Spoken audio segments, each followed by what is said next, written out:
The Houston Texans offense emerged as a dominant force in the NFL thanks to the drafting of first-round quarterback Deshaun Watson. In today's Fantasy Football Films episode, we take a look at his 2018 season film and discuss how the Texans offense functions and what it means for fantasy. We will touch on Watson's play-by-play decision-making, his receiving options, and I'll touch on the running back role for the Texans. The key to the entire offense is the elite talent at the receiver position, which is led by DeAndre Hopkins. At this point in time, Hopkins is probably the best wide receiver in the NFL because basically you can't defend him. He has to be double covered on every single play, and usually that doesn't work either because he is so incredibly gifted at creating space. And even if there isn't space, he probably is going to catch a pass anyway. I'm not going to spend too much time on Hopkins other than to say he's my number one receiver in fantasy across all formats and possesses all traits you want from an elite fantasy option. He is consistent week to week with the potential to blow up every time he's on the field. Fuller is the player I want to feature most in this episode. He has many reputations amongst the fantasy community. One is that he's injury prone, which I think he has earned that tag. He's never finished a full season and has dealt with soft tissue injuries his entire career. The other reputation he has earned is that he's very boomer bust and relies statistically on touchdowns to carry your team. With the expectation that his touchdown efficiency has to regress, analysts consider him a high upside guy you can't trust on a season-long basis. If you look at his stats, this is the conclusion you should arrive at. However, I disagree with this reputation, and I'll show you the NFL film as to why that is. In short, he's a key cog in a high-powered offense, one of the least appreciated receivers in the NFL, and is more reliable than people would have you believe. I think he's valuable enough to plug into a flex spot and win you a championship. So long as you aren't fully dependent on his production, he's going to give you plenty of wide receiver one performances and launch you into the fantasy football playoffs if he is healthy. The final receiving target I'll mention is QT. He's entering his second season and, like Fuller, has a history of soft tissue injuries during his rookie career. He improved mightily during his rookie campaign and is another receiver I consider a great talent. The issue is that he's the third option in an offense that is really just a two-receiver system. If I was a coach, I would develop him as a hot read slot receiver to help bail Watson out of pressure. I expect him to be used, but he won't have a high ceiling on a weekly basis outside of an injury occurring. I don't mind picking him where he's going, which is midway through the 12th round right now in PPR, but without an injury, he isn't that much more valuable than a spot replacement in my opinion. And the player delivering the ball to the receivers is Deshaun Watson. He's entering his third year and has been electric with this offense. He has gaffes at times like all young quarterbacks, and he definitely has weaknesses, but his skill set and receiving options place him firmly in the top tier of fantasy quarterbacks. He's currently a late 7th round pick, and if I was going to select a QB early, it would be him. He has the upside of Patrick Mahomes last year, but is still incredibly safe to return top-end QB value.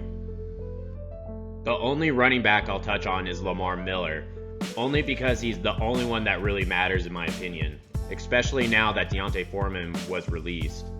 The way I view this roster is that there's Miller, a mile of nothing on the depth chart, and then the rest of the Texans running backs. He isn't an exciting player, but he's part of a tremendous offense. He's reliable as an RB2, and I don't see that changing this season. He's going in the 8th round, and for a locked-in RB2, that is borderline disrespectful in my opinion. The key to understanding what makes the Texans offense work is knowing that it relies on creating incredibly one-sided matchups. It really doesn't rely on any particular offensive scheme because the thought process for Watson is really find the receiver who has the best positioning pre-snap and hope the protection holds up for them to get open downfield. Watson and Fuller are two of the most gifted receivers in the NFL, and they create nightmare matchups in the secondary. You essentially have to double team them both every play, and that is impossible. The Achilles heel to this offense is getting pressure quickly on Watson. The Texans' tackles were atrocious last year, and if you can get pressure by calling zone blitzes, outmatching the offensive line, or confusing Watson with the protection scheme, you can usually cover the primary targets long enough to get a sack or force an incompletion. They drafted a tackle in the late first round this year and appear to be making moves in the offseason to address this. The final key this year is receivers to stay healthy. No significant period last year did the receiving core stay healthy, but I expect Coach O'Brien to place emphasis on the health of his receivers this coming year. The first play I'll show is from the Texans' Week 2 matchup against the Titans. It's early in the second half, 3rd and 5, and the defense is a form of cover 1 man coverage. This defense is one of the most commonly used defenses against the Texans last year and validates my thoughts on how I view the Texans. The 2 inside linebackers are tasked with dropping into an underneath coverage on either side of the field, while the rest of the defense is in man coverage. The purpose of this defensive call is to eliminate short routes over the middle, focusing on the outside receivers, which on this play are Hopkins at the top of the screen and Will Fuller at the bottom. They are essentially going to double team both receivers if they come across the field, creating more time for the pass rush to get to the quarterback. However, they can't hold up forever, so if Watson can wait long enough, one of them is probably going to beat the man coverage. The Texans are having Hopkins run an out route on his side of the field and a switch levels concept to the bottom, with Fuller running a deep dig over the middle with Miller operating as the primary check down option. A couple of things. The Texans have their receivers run many option routes, so their actual route for a receiver will be primarily based on the positioning of the defender who is assigned to them. So Hopkins or Fuller could choose to cut in or out depending on where the space is. The second thing I'll point out is that the short out routes that are covered on this play do not matter. They are only to occupy the defenders and pull them away from the middle of the field. That means that the only receivers that matter on this play, and many of Houston's plays, are Fuller and Hopkins. What Watson is observing before this play is the off coverage on Hopkins at the top of the screen. That means that he is the primary route given the defender's positioning. Fuller would be the first read if the cornerback positions were reversed. Watson looks to his primary read and IDs the linebacker dropping to cover the underneath routes Hopkins would run. He now knows that Hopkins is likely to run the out route and his defender is in good position to defend the pass. Watson progresses to his next read, which is Fuller. The linebacker is too far underneath to affect the dig route that is going to be run over the middle, and Fuller has good leverage on his defender to create space and receive the pass.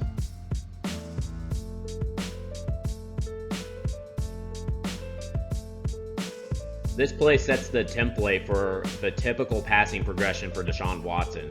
He really is only carrying about 2 receivers on a given play, and so long as his protection holds up, Watson is consistent enough at finding them and completing the pass. This play also tells us that this progression is one of the ways defenses attack the Texans. They want to get the ball out of Watson's hands before the play develops downfield and the receivers burn the secondary. This next play is from the Week 4 matchup against the Colts. It's midway through the first half, 1st and 10, and the Colts are showing a cover 2 zone look, which is actually a cover 3. The safety to the top of the screen is going to rotate down, once again taking away a quick inside route of Hopkins. The Texans have called a play action play with 2 underneath crossers and Hopkins running a 9 route to the top. The receiver that's on the outside running the option crossing route is QT with Fuller underneath.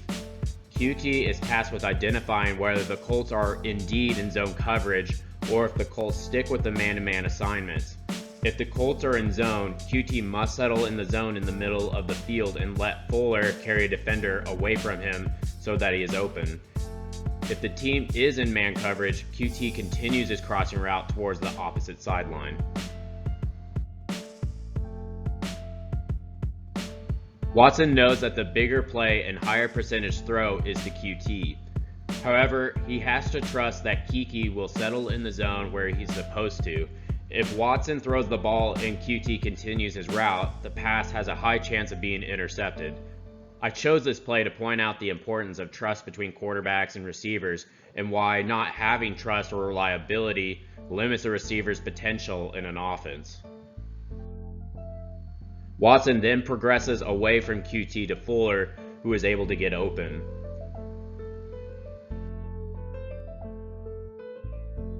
I want to state that this was early in QT's rookie season, and watching film later in the year showed that his trust with Watson developed, so I didn't want that to be a takeaway. I want to show this to show that Watson relies on his primary two receivers, which are Fuller and Hopkins. When time is running out in the pocket, they are the receiving options that Watson utilizes to bail him out. The final play is from the wildcard matchup against the Colts. It's midway through the second half, the Texans are down by 21, it's 3rd and 15, and the Colts are showing pressure with a 2-deep safety look. The Texans have called a pass play featuring a tear route concept at the bottom and a seam to the opposite side of the field.